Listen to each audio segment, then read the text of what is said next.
నీకేం కావాలో, ఎప్పుడు కావాలో, ఎలా కావాలో, ఎందుకు కావాలో, ఎంత కావాలో, ఏ విధంగా కావాలో మొత్తం ఆయనకు తెలుసు. అయితే నువ్వు దృష్టి పెట్టాల్సింది ఏంటంటే,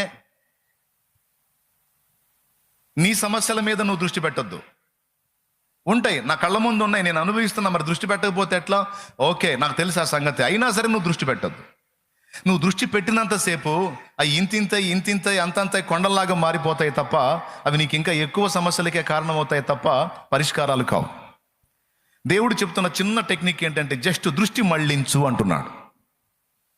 దృష్టి మళ్ళించు. నువ్వు ఎదుర్కొంటున్న ప్రతికూలతల వైపు మీరు చూడొద్దు, మీరు నాకెళ్ళి చూడండి అని మాట్లాడుతున్నాడు ఆయన.